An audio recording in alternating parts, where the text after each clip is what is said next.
Kung hindi tayo kikibo, sino ang kikibo? Kung hindi tayo kikilos, sino ang kikilos? Kung hindi ngayon, kailan pa? Ngayon na! Welcome sa Kilos Kabataan. Magandang gabi po sa lahat ng mga kabataan, sa lahat ng mga millennials at mga Gen Zs na nanonood mula sa iba't ibang bahagi ng Pilipinas at maging sa buong mundo. Welcome po sa show para sa Kabataang Pilipino. Ako po si 𝗁𝗍𝗆𝗆, ang isa sa inyong mga host para sa show na ito tuwing Miyerkules 7 p.m. Nabanggit ko po na isa sa mga host dahil tama po yan. Nakahanap na po tayo ng ating perfect co-host na mula naman sa Gen Z, sa Generation Z. Let's all welcome my co-host, Ange Reyes. Ange, magandang gabi and welcome to the program. Magandang gabi, Jules. Magandang gabi po sa lahat ng nakikinig at nanunood sa kanilang mga tahanan. Ayun, sobrang thankful po ako na maging direct part ngayon nitong Kilos Kabataan program. Kasi alam mo, Jules, matagal since the beginning ng mga episodes ng Kilos Kabataan, lagi ko talaga tong tinututukan kasi sobrang dami ko pong natututunan sa program na to. So I'm really happy and excited that I am now directly a part of it. At alam mo, Ange, yung maganda kasi sa show na to, parang two-way yung learning natin dito. Of course, we invite advocates and experts, and at the same time, nakakapag-ambag din tayo ng mga opinion natin at yung mga nalalaman natin sa mga issue natin. Kaya super excited ako, Ange, na ikaw yung Gen Z na magre-represent sa generation mo sa show na to. Kasi kumbaga ako mula sa millennial, ikaw naman mula sa Gen Z. So perfect fusion yan. Wag na natin sabihin yung mga edad natin. Pero, Ange, ano yung expectations mo, syempre, first day? Ano man nililook forward? Yes, Gen Z represent, di ba? Ayan. So, sinasabi ng mga tao, yung Gen Z daw, mix of selfie and activism sa social media.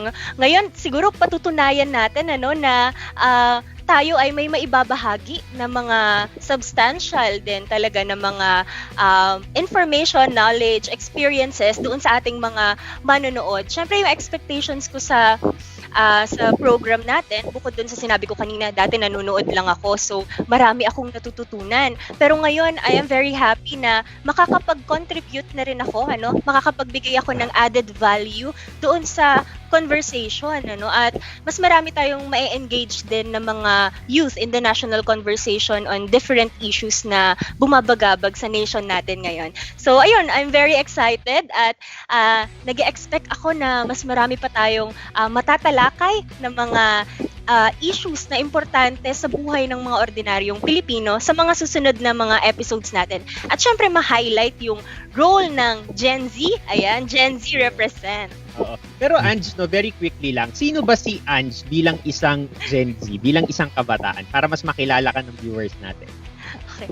Medyo, hindi ko in-expect na may mga pang Miss Universe may questions. Elevator pitch na naman tayo. Oo. Ayan, no? So, actually, nabanggit ko na to dun sa mga audition videos ko and siguro sa mga ibang engagements ko before. So, I have been a youth advocate since 2013, I am the former national president of Kabataan Party List. Ayan, ang educational background ko po ay political science, graduate ako from UP. Ayan, so curriculum vitae pala yung sinishare ko. Pero ayun po, sa'yo bigla dito. Ayun. So, yun po basically yung kung siguro mga formal background. Pero kung sa mas doon tayo sa mas high version, ako po ay isang talagang boka na kabataan, opinionated, may say sa lahat ng issue na dapat naman talaga, dahil lalo na sa panahon na maraming challenges doon sa ating freedom of expression, freedom of speech, talagang nag-a-assert tayo ng ating karapatan na hindi lang magsalita kung hindi mapakinggan. Ayan. So yun po si Ange, madaldal, pero aasahan nyo na ako ay nakikinig, lalo na doon sa mga nag-share ng mga mga meaningful na mga information, hindi lang sa akin kung hindi sa mga kababayan natin. Ayan, super happy kami, Ange, na ikaw nga ang ating Gen Z host kasi may added platform ka para magamit mo yung pagiging boka mo about different issues. And very important yung sinabi mo na it's also important that we listen. 'Di ba kasi iba may time kasi na we just listen to respond, pero maganda rin na we listen to understand. At yun yung sinusubukan natin i-cultivate na culture, lalo na sa panahon natin ngayon. Alright, ayan, ngayong nakilala ka na natin ng mas maigi, Ange. Tuloy-tuloy na tayo. Dito syempre sa Kilos Kabataan, pinag-uusapan natin lahat ng mga issue ng bayan na may kinalaman, syempre, sa ating sektor. And we are live both on Now You Know Facebook page and Quarantalk Media Facebook pages. Right, and Angelica, kahapon, alam mo ba, or Ange na lang tatawag Yes, sa'yo. Ange na lang. Okay. Ange, kahapon, saktong, alam mo ba, na 6 months na tayong naka-community quarantine. Imagine mo yun, half of the year, nasa bahay lang tayo. Ang hirap tanggapin, pero yun yung kasalukuyan na nangyayari ngayon. May tuturing nga sa isa sa pinakamahabang quarantine sa buong mundo. Totoo yan, Jules, At ngayong araw naman, 100 days na lang, Pasko na. Pero, ayun nga, nakakulong pa rin tayo sa mga bahay natin. And yung ating conversations ay medyo paulit-ulit pa rin, kung ano yung mga pinapanawagan natin from the first day of quarantine, hanggang ngayon sinasabi pa rin natin. So, medyo frustrating talaga ito at nakakapagod para sa marami sa atin, May isa nga, Ange, na kongresista nagsabi na ba't hindi na lang daw natin gamitin yung energy natin para mag-spread ng news about COVID-19. Hello naman, kalahating taon na. Alam na natin yung COVID-19 para daw instead daw na mag-criticize, yun na lang daw pag-usapan natin. Anyway, okay. Alam mo ba, Ange, marami ring mga coping mechanisms na ginagawa yung mga kababayan natin. Pero bago yon, 'di ba sabi nga nila, ang dami na nating mga labels, 'di ba? Ang dami labels na lumalabas ngayon. May ECQ, may MECQ, may GCQ, may MGCQ. Ito medyo baka makornihan ka dito. Meron ding PASQ, o 'di ba? Ito na yung Paskong season. Tawa ka naman, Ange. Ito yung mga guests natin na tawa naman. Jules, siguro isa yan sa mga bagay na pwede nating i-assess after. Pero totoo yan, kasi inabutan na tayo ng PASQ. Wala pa ring epekto ang ating mga GCQ, ECQ, MGCQ, sa ating COVID response, Jules. So, nakakatawa, parang ang hirap mag-joke ng ganito kasi sabi nga parang joke talaga din yung mga nangyayari sa atin Pero yun na nga yung nangyayari ngayon. Pero syempre, Ange, bukod pa dun sa coping mechanisms na nabanggit natin, di ba ang dami ring mga pakulo na nakita ng mga viewers natin, mga ginagawa nila. Sumikat dito yung sushi bake, kanina kinakain ko lang yan. Meron ding dalgona coffee. Ano pa ba yung mga ibang naging uso ngayong pandemic? Nauso rin yung mga paggawa ng mga online content, Kanina trending na naman si #AuntJulie. Ayan, so sobrang dami at ang nakakatuwa sa mga content na to, sila, mga funny, ayan, entertaining, pero sharp at talagang merong mga social and political commentary. So talagang nakikita natin ano ba yung culture na meron tayo in a time of pandemic, kahit na sa entertainment, 'di ba? So sobrang nakakatuwa talaga na may mga ganitong coping mechanism din yung ating mga kababayan, lalo na yung mga kabataan natin, kasi sobrang tumataas talaga yung mga level ng anxieties natin and frustration. So magandang mapag-usapan talaga tong issue ng mental health, Yes, kapag mental health kasi ito na yung very sensitive and serious topic na talaga to. Ikaw personally, Ange, very briefly, kamusta yung mental health mo ngayong pandemic? Ayan. Hihinga muna ako ng malalim. Okay. Pero talagang challenging in terms of mental health, kasi sabi ko nga sa isang Facebook post ko nung minsan, totoo pala yung quarantine fatigue. Totoo siya kasi halimbawa ako, lalo na ako nasanay kasi ako na very mobile, kasi yung mga experiences ko in the past 3 years after college graduation, lagi talaga akong nagta-travel, meeting different people, interacting with different groups, organizations, and sharing notes on advocacies, etc. Pero ngayon, na sobrang constrained ka sa bahay, sobrang limited yung resources mo, sobrang struggle pa ng internet mo. Ang hirap-hirap talaga, Hindi ko na i-deny na talagang in terms of mental health ay struggling din talaga ako ngayon. Kaya naman talagang masaya ako na pag-uusapan natin ito today. Ikaw naman, Jules, ano yung state ng mental health mo ngayon? Yes, well, alam mo, very challenging. Gusto ko yung nabanggit mo about struggle. Struggling din talaga kasi yun, bukod sa sirang-sira na yung body clock ko, ang tulog ko lagi 5 or 6 a.m. na for the past 6 months, which is really unusual. Mahirap din kasi ang dami ko ring issues na pinagdaanan. Nawalan ako ng trabaho after 8 years dahil sa pagsasalita online, etc. Pero alam mo yun, yung isa na lang pinangahawakan ko ngayon yung pag-move forward. Kasi may time, syempre I gave myself a week or two to, alam mo yun, na maging malungkot, etc. Pero I had no choice Kailangan talaga natin mag-move forward. Buti na lang din, dumating agad itong blessing ng Kilos Kabataan. Diba? May bago tayong platform para no restriction sa mga pinag-uusapan natin. Pero speaking of yung mga mental health issues, very apt na nag-invite tayo ng mga advocates natin na sila mismo magdi-discuss mamaya-maya lamang. Tama, Kaya naman ngayon, dumako muna tayo doon sa ating unang segment.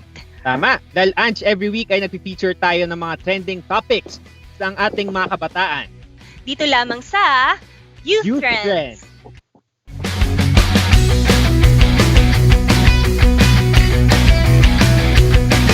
Alright, balikan natin ang ilan sa mga trending topics nitong mga nakalipas na araw. Ange, simulan mo na. Simulan natin yan sa Deaf Child Shows the Beauty of Language Through His Hands. Umani ng pagmamahal at paghanga mula sa netizens ang 4 na taong gulang na bata na ito matapos kumuha ng video ng kanyang sarili na nagpapakilala gamit ang natutunan niya na sign language. So very heartwarming talaga yung video nung napanood ko, Jules. And it makes you realize talaga yung importance ng communication, 'di ba? Importance ng pag-voice out ng saloobin mo at minsan nakakalimutan natin, 'di ba, parang iniisip ng marami. Ang ingay-ingay na, dumadagdag ka pa sa ingay, ganyan, dami na nga nagsasalita, ganyan. Okay na 'yan, manahimik ka na lang, ganyan, 'di ba? Pero sa totoo lang, kapag inisip natin, actually sapat na ba yung ingay at sapat na ba yung mga naririnig natin? Marami nga dyan, mga, halimbawa, lalo na yung mga differently abled na mga kababayan natin, mga kaibigan natin, ay hindi talaga sila nakakapagsalita at all.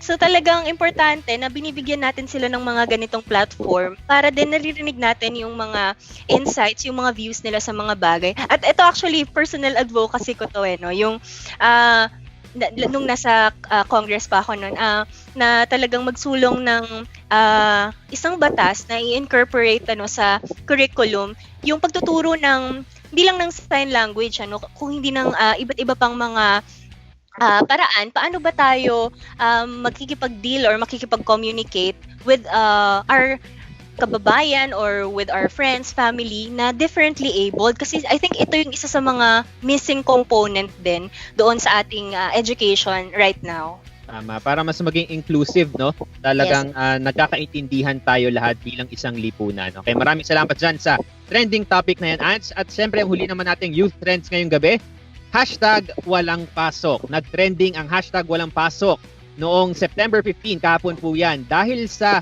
isang LPA na namataan sa labas ng Pilipinas. Umani ng iba't ibang komento kung maaari bang mag-suspend pa rin ang klase sa online class. Sagot naman ng DepEd, classes may be suspended in areas suffering from an electric blackout, especially where students use online platforms for their distance learning. Ayon yan kay Yusek Justado San Antonio. Dagdag naman ng DILG, maaari pa rin magsuspende ng klase kahit naka-remote learning o online platform na ang gamit ng mga mag-aaral. Sabi nila, pag may bagyo, posibleng kailangan ihanda ng mga pamilya ang kanilang bahay. Apektado sila ng blackouts or by intermittent signal ng mga internet service providers. Yan ang sabi ni Yusek Jonathan Malaya. Ikaw, very quickly, Ange, anong take mo dito? Ito na yung issue ng remote learning. Simula na yan ng October 5. Oo nga, no? Nakikita na natin ngayon, no? Kung ano-ano pa yung mga factors na dapat i-consider, di ba, doon sa ating pag-i-implement nitong remote, distant, and blended learning, lalo na sa basic education. So, itong issue na to, lalo na kasi sabi ko lang kanina, sobrang struggle po ng internet connection sa bansa natin.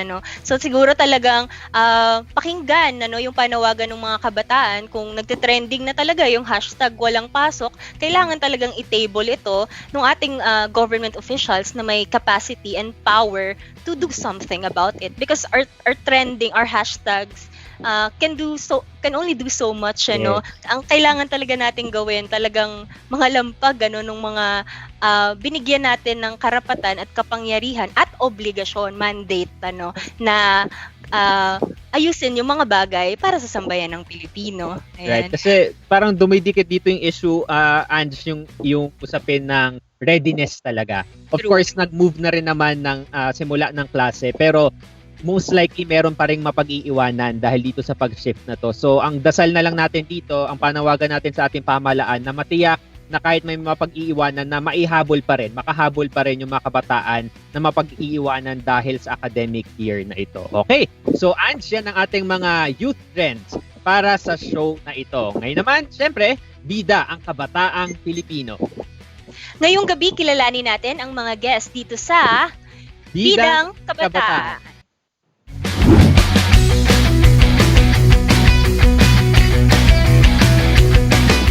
Alright, dito sa Bidang Kabataan, binibida natin ang mga kabataan na may malaking impact sa ating sektor. Siyempre, dapat relevant ang kanilang ginagawa at pinag-uusapan ng mga kabataan. Ange, sino ba ang ating mga makakasama? Ngayong gabi, makakasama natin ay isang graduate of Bachelor of Elementary Education and nagtuturo siya ngayon sa early grades in UP Diliman. Isang third-year medical student din, founder of Pana, Paaabutin, the country's first mental health subscription box. So, si Miss Stephanie Grace Andin. Ayan. Hi, Steph. Hi, Magandang gabi sa'yo. Steph. Welcome to the program. Okay. At syempre, bukod kay Steph, makakasama din natin ang National Secretary General and Vice Chairperson for Operations ng Youth for Mental Health Coalition Incorporated. Let's welcome to the show, Alyannah Lagasca. Hi, Alyannah. Hello. Hello po! Magandang gabi sa lahat. Good evening. Maraming salamat sa inyong imbitasyon para sa gabing ito. Ayan. Salamat, Alyannah, sa pagpapaunlak at makakasama mo rin today from the same organization of Youth for Mental Health Coalition, si Jarvin Enosh Tan, isa sa mga advocates and expert natin. Hello, good evening po. Good evening sa lahat. Maraming salamat po sa inyo. Nice to be here. Yes, it's our pleasure. So magandang gabi sa inyo, Steph, Alyannah, and Jarvin. Okay, Ange, simulan na natin usapin natin. Siyempre, bago tayo magsimula dito sa show, kinukumusta muna natin lahat ng mga guests natin. So, para sa inyong tatlo, very briefly, kumusta kayo? Kamusta yung mental health nyo sa despite the pandemic right now? Simulan natin kay Steph. Okay, so for me naman kasi, I've always had a lot of hobbies and so I maximize that para mga maiwasan natin yung cabin fever that we have kasi nga with the extended quarantine. So usually that's what I do to cope. But syempre, there are times that we can't help na meron tayong depression attacks and sometimes anxiety attacks with everything that's going on also in their country. Alyannah? Ayun, siguro for me naman, masasabi ko naman na I'm mentally well at this time. Probably it's also because I have a very good support system with me, no? Na talagang tinutulungan ako how to cope up with what's happening right now and yung mga pinagdadaanan natin na iba't ibang sitwasyon dito sa ating society. But I won't deny, no, na it's really hard. Majority of the time, especially because we don't really know what's going to happen next. So that particular anxiety from uncertainty is really evident. Pero getting there, and I hope everyone is also. About you, Jarvin? Right. So, yung mga unang buwan talaga ng pandemic, sobrang, bukod sa adjustment, bigla, since I teach part-time sa sa college, And in addition to the stress and the social isolation, talagang I felt the brunt of the stress in terms of the loneliness. It was very stressful. So I'd say unang part was difficult, but now I was privileged enough to able to access therapy, psychotherapy, a lot of it, and I was able to develop the necessary coping skills. So now it's really more of, okay, now that I'm better, what else can I do now? Both advocacy-wise and para din sa mga estudyante ko na syempre lahat sila ngayon, they're having their finals right now. I doubt they're watching, pero yun. Of course, also have some lighter coping. For example, yung backdrop na ito, this is actually a result of I commissioned a local artist of the #ArtPH to make something to express yung end of the day, ganun, into a portrait, and then ito yung lumabas, and I really like it. So, yun, a mixture of the light stuff and advocacy-related things keep me going din. Ayan. Okay. Thank you, Jarvin. Gusto ko yung nabanggit mo yung privilege, kasi isa yan sa mga palagi talaga nating nababasa ngayon, lalo na sa Twitter. At so may malaking kinalaman talaga siya, lalo na dun sa mga issues ng mga nakaraan. I think meron dun mga issue ng bakit ba nagsiself-diagnose yung mga tao, ganyan, bakit nagsusubscribe sa mga kung ano-anong mga online assessment ng mental health. So sana talakay natin yan later on. Pero ngayon, let's talk about the basics of mental health kasi marami yung mga hindi pa rin talaga knowledgeable dito. Lalo na pag lumabas tayo ng social media, kinausap mo yung parents mo na boomer. Joke lang. Pero marami talaga na hindi familiar pa rin doon sa mga facts ng mental health. So, pwede ba naming malaman ano yung definition nyo ng mental health? Si Miss Stephanie? Hi. Okay. So, for me, mental health is something that all of us kailangan nating maging mindful. Hindi lang those diagnosed with mental illness, but also everyone. Kasi, lalo na ngayon, it's very sensitive kasi isolated tayo. So, all we have yung mga thoughts natin, parang nakukulong tayo with our mind. And so, for me, mental health is something that that all of us should pay attention to, and all of us should be aware kung anong kailangan natin and what's going on and how we respond to that. Ayan. Thank you, Steph. And may How about dadagdag for Alyannah or Jarvin, may inputs ba from your organization? George, ako na lang, no? Actually, before the pandemic, we usually go to different organizations, institutions, and schools, communities, and we always ask people about what they think about mental health. And nakakapanlumo dahil ang lagi lang nilang sinasabi ay yung mga mental health conditions, yung illnesses. So, hindi natin siya nakikita on a positive light. But para sa kaalaman ng lahat, mental health is actually our state of wellness. Estado ng kagalingan. So, ibig sabihin, kahit meron tayong mga different stresses o kaya what we call distress, negative stress, na natatamasa sa araw-araw, ay kaya pa rin natin yun ma-manage, na nagiging productive members pa rin tayo ng society. We are still able to do our responsibilities well. And that just means that mental health is actually a positive thing. It's our state of wellness. So, bale, kapag tinignan mo ang bawat aspeto ng buhay natin, or what we call the 8 dimensions of wellness, yung ating social, emotional, spiritual, educational, etc., ay okay lang pala tayo sa lahat ng states na yun. We are still doing as well, and we can still be productive members of the society kahit nakakaramdam tayo ng mga negative factors around us. So technically, that definition is actually from the World Health Organization, which we want also for everyone to know, because sabi nga ni Ms. Steph kanina, it's for everyone. Why? Because all of us have brains, have emotions. Kaya sana makita natin siya on that light, kasi yun po ang definition ng mental health. And hopefully, mas maintindihan din natin na lahat tayo ay kailangan nating alagaan ng ating kalusugang pangkaisipan. Magandang perspective yan, Ange, Tama. Kasi to be honest, parang may paradigm shift agad ako ngayon. Kasi, Ako din. di ba, yung common notion ng mental health, parang, depressed ako, malungkot ako. Pero magandang bagong perspective. Pero ito, idikit natin si mental health. doon sa usapin ng pandemic mismo. Ikaw, Jarvin, parang paano ba nagiging nagsisilbing trigger siguro itong pandemic sa ating mental health? Yun. Siguro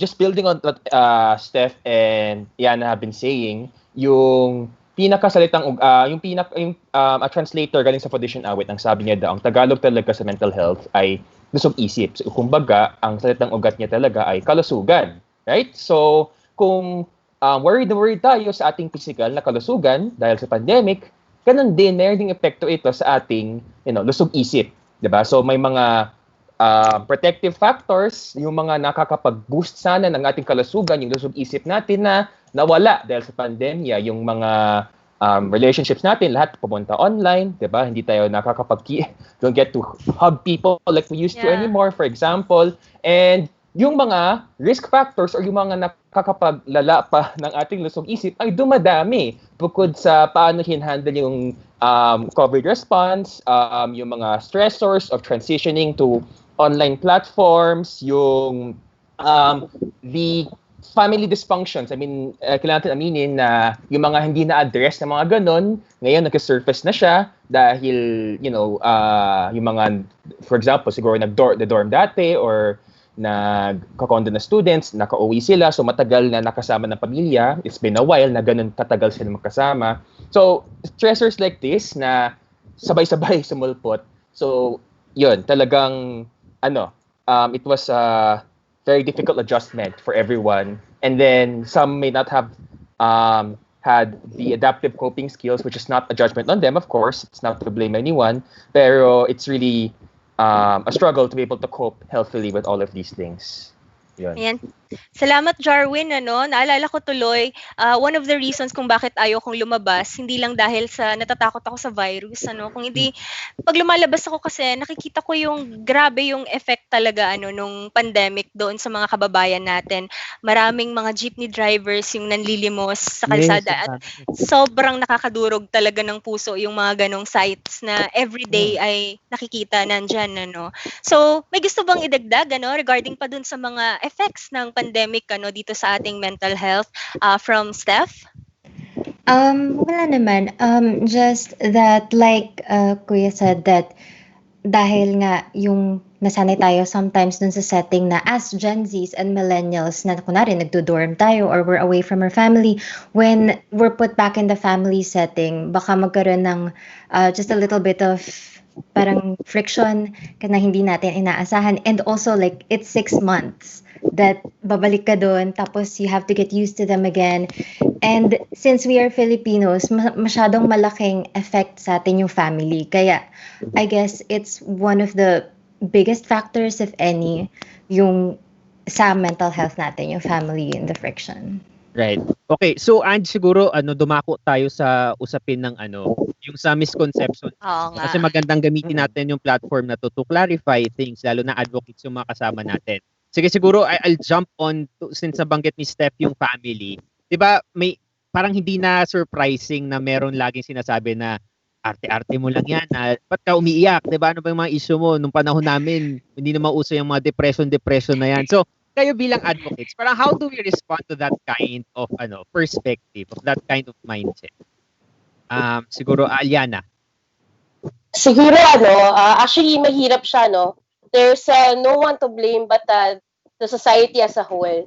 I mean, lumaki sila na iba yung pananaw nila about mental health. That's why we can't really blame them about how they think and how they think about what mental health really is. But at the same time, it's never good to invalidate someone else's feelings. As in 𝗏4MH, we always say that it's validating your feelings and other people's feelings that will actually make this society mentally healthy. At the same time, if we come past yung mga relationships natin na hindi ganun ka-educated about mental health, then that's the time that we educate them about it. And also, gusto ko din lang i-stress na you cannot educate yung ating mga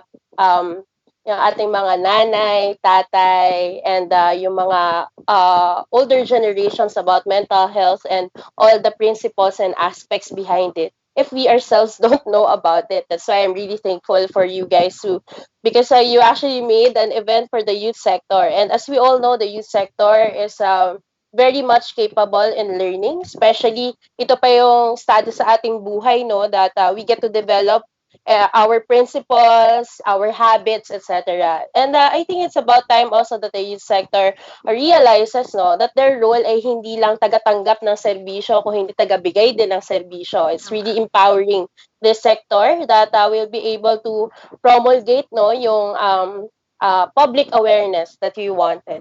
So in cases, of course, no, hindi mawawala yung problema na yun sa loob ng pamilya, kasi yun yung kinagisnan ng mga older generations. But hopefully, through this endeavors that we do right now, ay ma-educate natin yung youth sector so that the youth sector will be able to educate their families as well. Tama. Maraming salamat, Alyannah, no. Napakaganda nung sinabi mo, ano, na totoo nga naman tayong mga kabataan, di lang naman tayo mga learners o mga estudyante, ano. Marami sa atin mga nasa youth age, mga health professionals at iba't ibang mga aspects of fields, ano, na ang pinapasok natin at nagbibigay tayo ng serbisyo sa mga kababayan natin. At regarding doon sa ating response, ano, sa mga common misconceptions na ito, maganda na nabanggit mo din yung about doon sa hindi lamang to individual efforts, no, collective efforts, at merong malaking role dito yung mga formal institutions natin, ano, yung mga policy making bodies natin. So may mga gusto pa bang idagdag, ano, doon sa paano ba tayo mag-respond dito, ano? Yeah. Si Jarvin? Yeah. So, siguro I'll be speaking from a lived experience perspective here. Na bringing lessons I learned from therapy is that ibang mundo talaga when you talk about mental health, addressing these misconceptions in the family context. Kasi what I realized both from experience and from what I learned in the classroom is that yung family system is very dynamic. It's a living thing. So you touch one thing, something else moves. You touch something else, another thing moves. And because of that, if there's kung may existing na dysfunction, everything it's very easy na maging emotional lahat. And kung emotional lahat, mahirap mag-communicate na. So the education part, educating regarding mental health becomes difficult kasi I'm emotional, my parents are emotional, and it just ends in a shouting match, for example. And siguro the first thing is from an individual level, which is kailangan talaga na to realize it takes time. It takes time, and it really requires yung but there's a meeting halfway point there na no one will ever be fully satisfied, but it is possible by working on it na you get to that point where you can actually talk about these things, and you notice that your parents are now listening to you, but at the same time, you're listening to your parents. So you're getting somewhere there. Yun, that's at an individual level. Pero gusto ko yung binanggit nyo kanina na the role of our institutions, of course, if you want to make this more sustainable, it's important that we really push for yung implementation of yung mental health law, kasi meron ng batas na nagsasabi na kailangan ipasok ang mental health, ang lusong isip at all levels. Hindi lang para sa health professions, katulad namin, pero sa lahat, from kinder, age appropriate, syempre, from kinder all the way to post-grad. So that way, all future generations na dadaan sa educational system ay meron ng basic education with regards to mental health. So that's one way to go about it din. Okay. So speaking of leveling, no, so nagsimula tayo sa usapin sa misconceptions on mental health pagdating sa family. How about the perception naman ng mental health pagdating sa, let's say, sa workplace or sa mga organization? Kasi, di ba, parang, to me, it's quite tricky kung kailan mo i-draw yung line. Let's say, yung coworker mo nagkaka-experience ng mental health issues, paano yung dapat na maging response nung makakatrabaho mo? Paano yung tamang approach para tugunan to? Siguro, Steph? Okay. In terms of response, what we have to do is, first, if they're sharing sa inyo something really sensitive, they're being really vulnerable. And what we have to do, kasi parang as friends and as kunwari, friend mo yun, concerned ka, gusto mong tulungan siya, iniisip mo, ano kaya yung pwede kong masabi para mabigyan ko siya ng advice? But usually, that's not what they want. Most people struggling with anything, anxiety, depression, all of these things, they just want to be heard. They want to be understood. And they don't want to hear, oh, alam ko yan kasi nangyari sa akin yan. It's never that because it's not exactly the same. And you don't know, kunwari, pareho kayo, you both messed up, kunwari, a job. For you, it's like, okay, wala lang. But for them, it's malaki yung impact. So, first, listen, and kailangan din nating maging careful na wag natin sila i-invalidate na parang, wala lang naman yan sa akin, bakit sa'yo nagaganyan ka? So, I guess yun, we can start with that. Okay. How about for Alyannah or Jarvin? Yeah. I just want to build on what Steph and what both of you were saying earlier about how we have to learn to listen. Just listen, not listening to respond. So I think that Steph captured that very well in that I'm gonna quote here from a guidance counselor from Davao. Ang sabi daw niya, with regards to their job, giving advice is a mortal sin in what we do. So kasalanan magbigay ng advice. So in all actuality, for most scenarios, the listening process itself, what Steph said, being heard, the person seeing that you're listening and that seeing that they are actually heard, therapeutic na siya in itself, nagiging cathartic na siya for them. And that alone is already that is very already that's also helpful. This is the response. So you're asking about the response at individual level. Now, going at a higher level, response for everyone in general, well, that's a bit more trickier kasi it's very easy nowadays to say that, okay, supportado namin ng mental health, pero concrete action is not really there. You get a lot of lip service, which initially you're like, natutuwa ka, yeah, you get support, pero actually, okay, so after a few months, wala rin.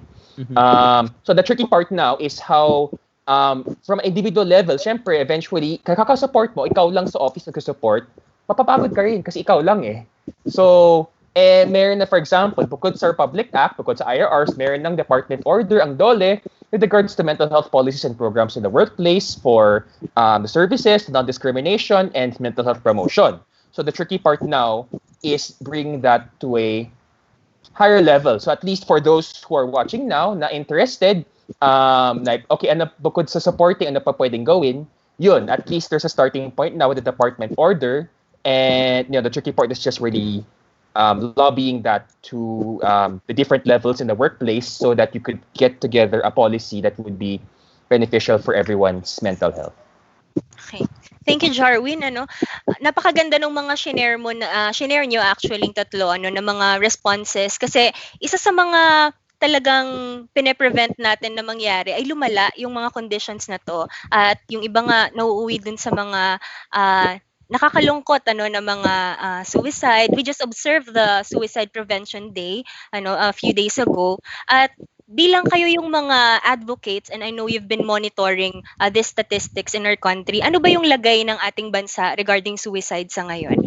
Pwede bang magbigay ng data or ng information about it, si Steph? I'm sorry, I'm not really aware or dun sa numbers. Maybe Kuya Jarvin? Right. So, okay, I keep the stats here handy because people ask them about it. Pero gusto lang ko i-emphasize, dito din papasok yung role ng media actually. Kasi usually, when it comes to stats, we like to hype it up a lot to get the views. Pero in actuality, hyping up suicide stats can also be a trigger for more suicides based on the literature. So, kumbaga, ipapasada ko lang to very briefly when it comes to, okay, hindi ito yun. When you talk about suicides, about 3.8 per 1,000. That was based on 2015, if I'm not mistaken. Yun. Pero numbers aside, I think, long story short, it's a big unrecognized issue in the Philippines. Second leading cause of death in the youth, age 15 to 29. So that's a concern for us. Yun. There are lots of stats actually. You see numbers like 2,000, etc. But I don't want to drive it home kasi nga we're seeing evidence emerging that shows that focusing on stats too much might actually be detrimental. So it's kind of paradoxical there. Yeah. Yes and no. And yeah, we're trying to be very extra sensitive then when we're talking about this kasi yun nga, it could be an added trigger. But siguro as to be more proactive, no? Parang how do we respond to this kind of like we understand that we have the figures right now and may article saying na it's increasing especially during this pandemic. So from that kind of situation, ano yung pwede nating maging action para mapigilan yon, especially from the level of the family and the friends and even from the individual mismo? Alyannah? Salamat, Jules. No? Actually, when we talk about suicide and how to prevent it, sobrang laking role talaga ng lahat. No? Gusto ko siyang i-atake sa whole society approach dahil everything that we say towards another person actually builds up how they see themselves. And nakita natin na yung majority ng reasons about suicide completion ay dahil sa mga relationships na meron tayo. That's why we always say that we need to build healthy relationships. And what we mean with healthy relationships is really, of course, about taking good care of each and everyone. And at the same time, also taking care of yourself. Kasi dapat balance yun. Hindi pwede na alagaan mo lang sila without taking care of yourself because you cannot give what you don't have. So what we want to say lang din, what we want to emphasize is that each and every one must be mindful of how we treat other people, how we see them, how we talk to them, how we what we do towards yung mga sinishare nila sa atin, paano natin minamanage yung ating relationship with them, kung paano natin sila kinakausap, kung paano tayo nagre-react sa mga sinasabi nila sa atin. Because sometimes, actually not sometimes, majority of the time, yung mga behaviors ng bawat isa ay merong underlying factor behind it. Yung mga social determinants, sobrang evident ng mga yan and very influencing sila how we think and how we manage our emotions. And based on studies also that those who are experiencing high levels of depression and anxiety are very prone into suicidal ideation. That's why it's very important how we take good care of these people also. Meron din tayo tinatawag actually na suicide first aid, which I think very essential right now for everyone to know as well. Pero talaga tayo makakapag respond para sa ating mga loved ones who are experiencing suicidal thoughts, etc. But to cut it all short, everyone is responsible when it comes to suicide prevention. So let's be mindful what we say, what we do towards other people, and how we take good care of ourselves also. And? Alright.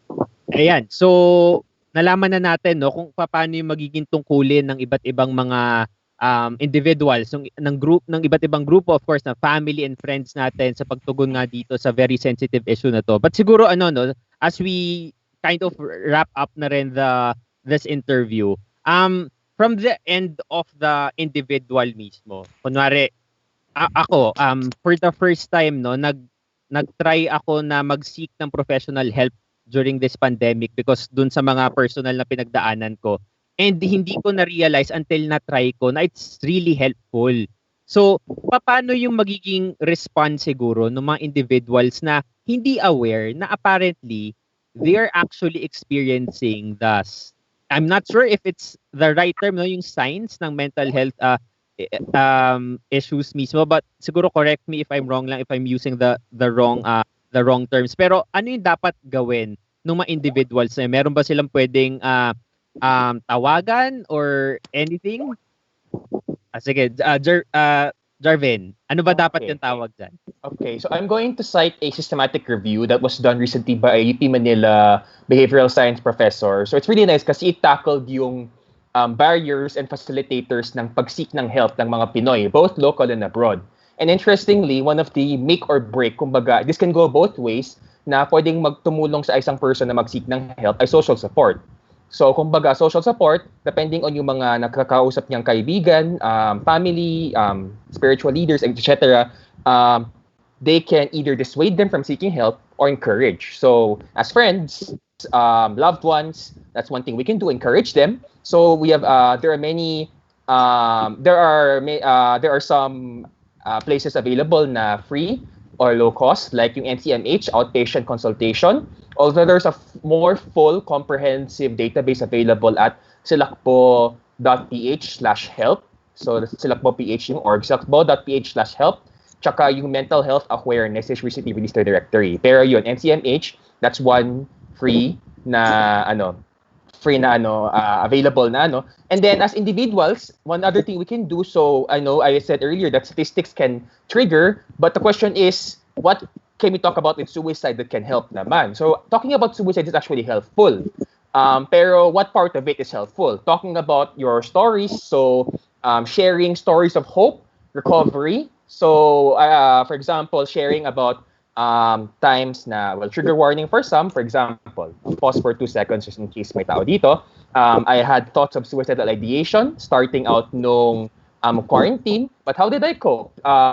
Besides therapy, support from friends, getting back into hobbies, and diving straight first into advocacy was one way of coping. So we call that the Papagino effect. You share your story of hope and recovery. It can actually protect against suicide. It can even encourage other people to seek help, for example. So that's actually talking about suicide in a way that's responsible. Basta we don't talk about methods. We don't talk about mga detalye na ganon, yung graphic. Just stories of hope and recovery and encouraging as loved ones for people to seek help.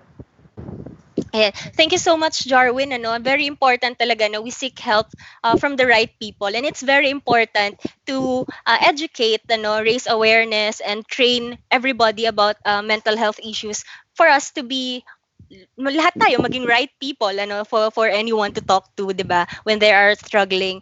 At siguro ngayon let's hear from you, your organizations, kung ano yung mga initiatives nyo, apart from dun sa mga na-mention na, ano yung mga organizational na mga programs na mga ino-offer natin sa mga individuals struggling with their mental health, kasi nakikita natin ngayon sobrang laking issue talaga nito. So apart from dumping white sand sa Manila Bay, ano yung sa tingin natin na mas okay na mga initiatives so from your organization? So can we hear from Steph? Okay, so for me, I started kasi Pana. It's the country's first mental health subscription box, and what it does is, if you subscribe, you don't need to be diagnosed. It's just okay. My objective for that is that parang when you get a package and it's for you, parang wow, I'm gonna open this package.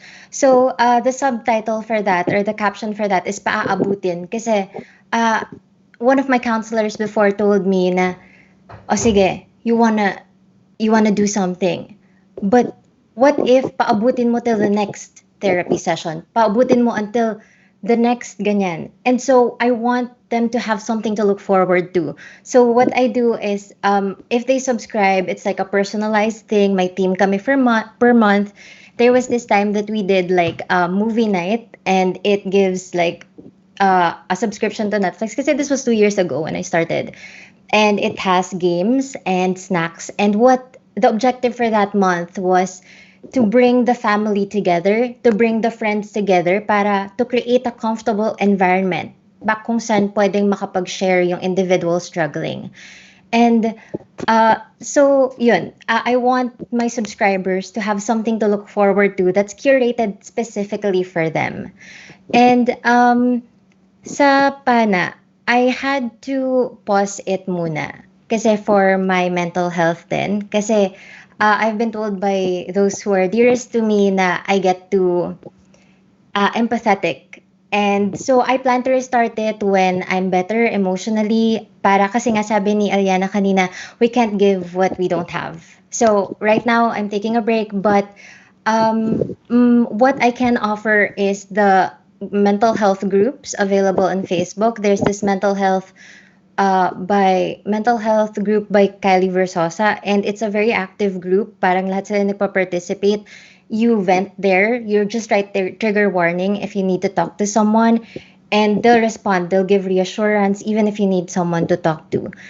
And for those naman struggling with mental illness, in that group then, I provided, nung start of the quarantine, a service na, kasi since people can't go to their uh, doctors, hindi sila makakuha ng prescription since psych meds need to be prescribed per week. I just connected them to a psychiatrist na kailangan nila mayroong previous prescription. So, yun for Pana. Thank you, Steph. Can we hear from Alyannah?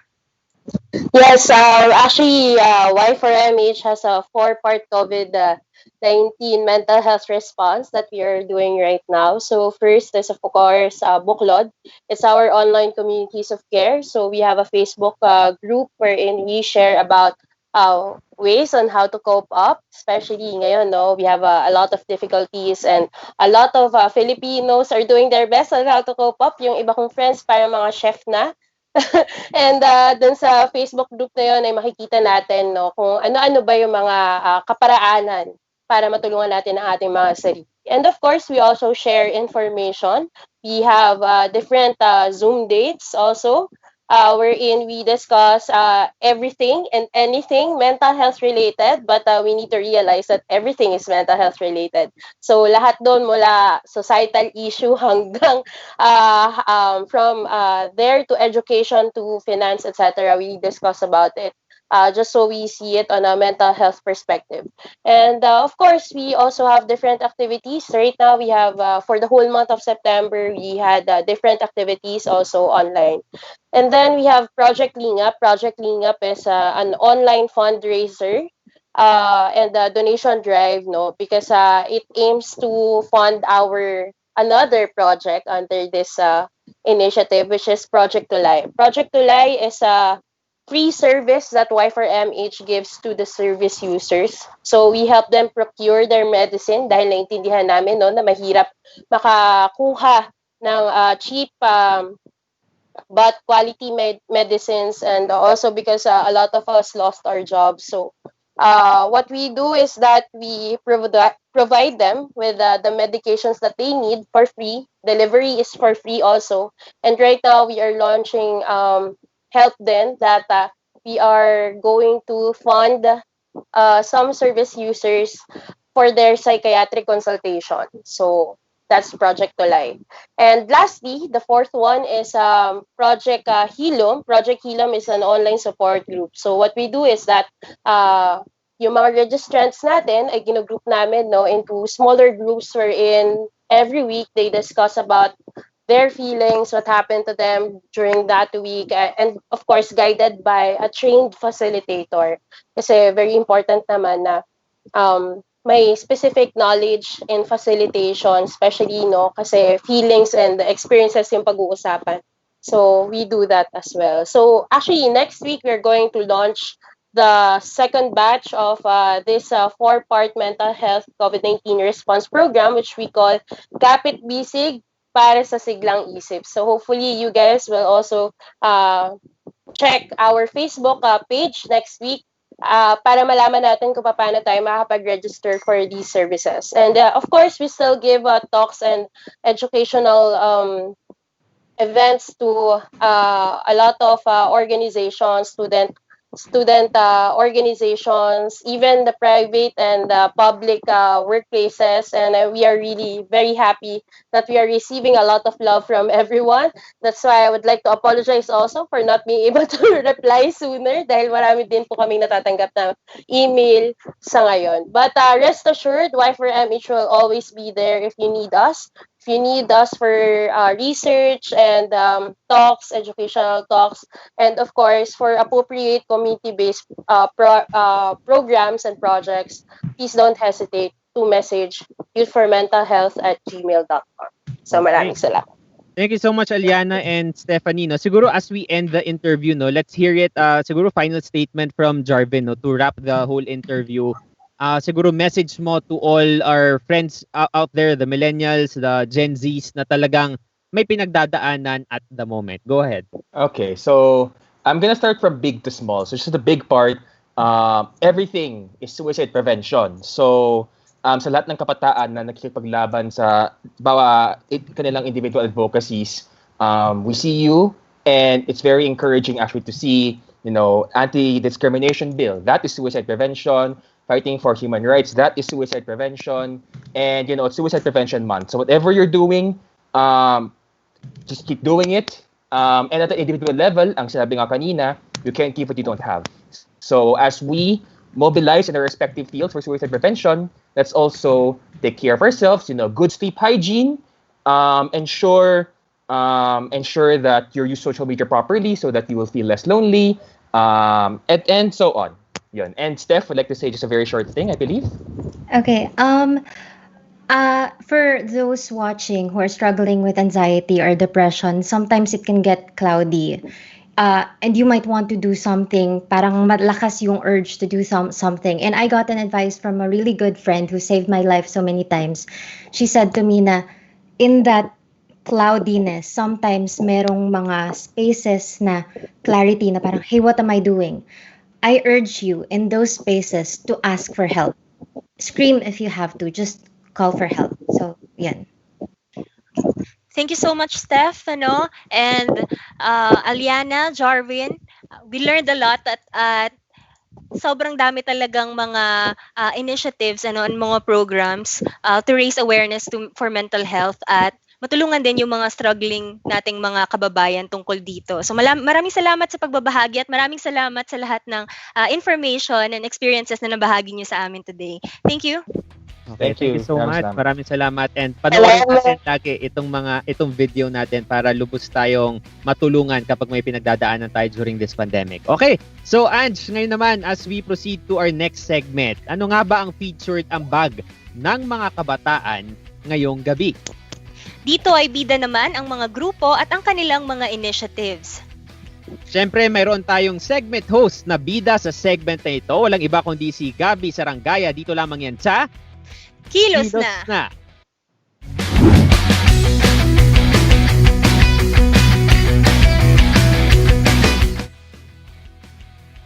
Hello there, Kilos Kabataan! Ako nga pala ang inyong kaibigan na si Gabi at welcome sa segment na nagsasabing kabataan, kaisa tayo sa pagbubuo ng mas maayos na lipunan. Kaya, Kilos na! Ipi-feature natin ngayong linggo ang mga sumusunod na organisasyon na pinangunahan ng mga kabataan na may mga programs and initiatives tungkol sa mental health. Maaari nyo silang lapitan if kailangan nyo ang services nila. Unang-una na dyan, nabanggit na to kanina ni Jarvin, yan ay ang 𝗁𝗶𝗆𝗆𝗆, isang Philippine-based advocacy group na binubuo ng mga estudyante at young professionals.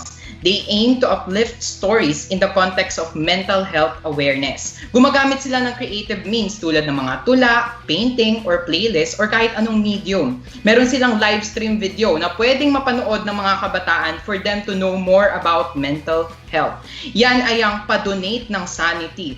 Gusto ko yon. Pa-donate ng sanity. Ang head natin dyan ay si Ms. Risa Coronel, licensed psychometrician, nag-masters ng psychology sa UP Diliman. You can reach them through their FB page, www.facebook.com/𝗁𝗶𝗆mentalhealth, or call them sa mga landline na 02-737-0700 at toll-free na 1-800-1888-8700. At sa mga cellphone numbers na 0949-888-8001 at 0925-300-3000, and lastly 0917-406-5001. Yan ay sa 𝗁𝗶𝗆𝗆.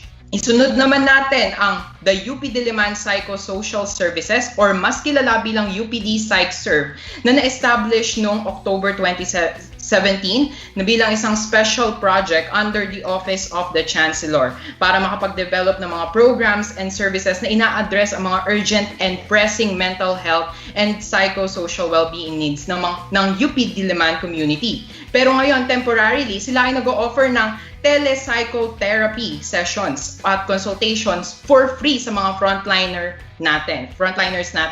Mga patients, COVID-19 patients, PUMs and PUIs, relatives din ng mga frontliners, patients and yung mga nabanggit ko kanina na PUMs and PUIs, at kung sino man na naapektuhan ng pandemya ngayon.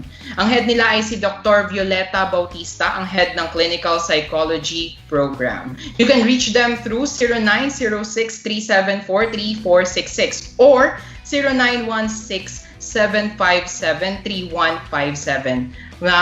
Pakisabi lamang ang inyong pangalan at ang inyong concern. You can accomplish a form on the link din na bit.ly/𝘁𝗴𝘆𝗆𝗆. Makaka-receive kayo ng call from 𝘁𝗴𝗆𝗆𝗆 volunteer from Monday to Friday, 9 a.m. to 5 p.m. Last but not the least, our third organization is Happy Heart Initiative. Ito ay collaboration project between 3 mental health organizations. Yan yung Happy Heart, the Mayari Movement, and Introspect. Sila ay isang youth-led organization na nagwo-work para i-elevate ang Filipino consciousness on mental health at mag-bring ng support para sa mga nangangailangan. Ang kanilang advocacy at initiative ay ang support and advocacy group na naglalayon na i-reach out ang mga nag-i-struggle sa kanilang mental health conditions at makabuo ng community na free, discreet, available 24/7. 24/7. Yan, nagfo-focus sila sa pagsuporta, pagtulong at pag-intindi sa mga nangangailangan. Sila ay bumuo ng isang private Facebook group kung saan ang mga tao ay pwedeng mag-share at mag-vent out ng kanilang mga feelings, maka-meet ng mga bagong tao at magtanong ng mga questions na no judgments dun sa mga members. Yun naman talaga ang kailangan natin. You can email them at connect.happyheartsinitiative@gmail.com or sa kanilang FB page na www.facebook.com/happyheartsinitiatives. Kung kayo ay bahagi rin ng mga organisasyon na nagbibigay ng ganitong mga services, let's help out our fellow youth at i-comment sa aming comment section ang mga contact details ng inyong organizations. Magtalakayan tayo. Dahil kabataan, kaisa tayo sa pagbubuo ng mas maayos na lipunan, kaya kilos na! Muli ako ang inyong kaibigan na si Gabi. Follow me on Twitter and Instagram at @GabrielSRNGY. Back to you, Jules and Ange. Maraming salamat sa iyo, Gabi, para sa ating Kilos na segment. Alright, so dyan po nagtatapos ang ating episode ng Kilos Kabataan ngayong gabi. Pero bagong lahat, Ange, ano ang brief takeaway mo sa ating episode tonight? Brief takeaway sa ating mental health topic, collective effort talaga ang pag-maintain at pagpo-protect sa ating mental health, at ito ay isang endeavor ng nating mga kabataan para sa mas maayos na lipunan, sabi nga ni Gabi. Yes. Sa akin naman, Ange, very important yung sinabi ng mga advocates natin na don't invalidate the feelings of other people, lalo na kapag may pinagdadaanan sila. Kasi pwedeng maliit lang yun para sa atin, pero hindi natin alam yung lalim, yung pinag-uugatan ng problema ng ibang mga tao. And siguro lastly, yung pag-consult natin sa mga experts. Nabanggit ko kanina na nagka-experience ako ng pag-consult sa expert. Usually, before mag-start yung session, sobrang sabog ng mga thoughts, parang scattered everywhere. And right after ng session, bigla siyang ma-organize into a structured one, which is really very helpful. So, please try to consult then the experts. Okay, so anyway, before we end, mamaya po 9 p.m. episode 5 naman po ng environmental show ng Quarantalk Media, ang 𝘁𝗂𝗍𝗆𝗆 hosted by environmentalist and 𝘁𝗨 awardee Kuya Rodney Galicia. Manood po kayo 9 p.m. Ayan. Muli, ang programang ito ay isang co-production ng Now You Know at Quarantalk Media. Kabataan, tayo ang kikibo at kikikilos. Kabataan, tayo ang pag-asa. Ako po si Angelica Reyes. Follow me on Twitter and Instagram at Miss Ange Reyes. At ako naman si Jules Giang. Follow me on Twitter and Instagram at Jules Giang. Magkita-kita po ulit tayo sa susunod na Wednesday at 7 p.m. dito sa Kilos Kabataan. Hatid namin ang mga daldalang walang curfew. Usapang di nala-lockdown. Kabataan, now you know. Good night! Good night po, maraming salamat!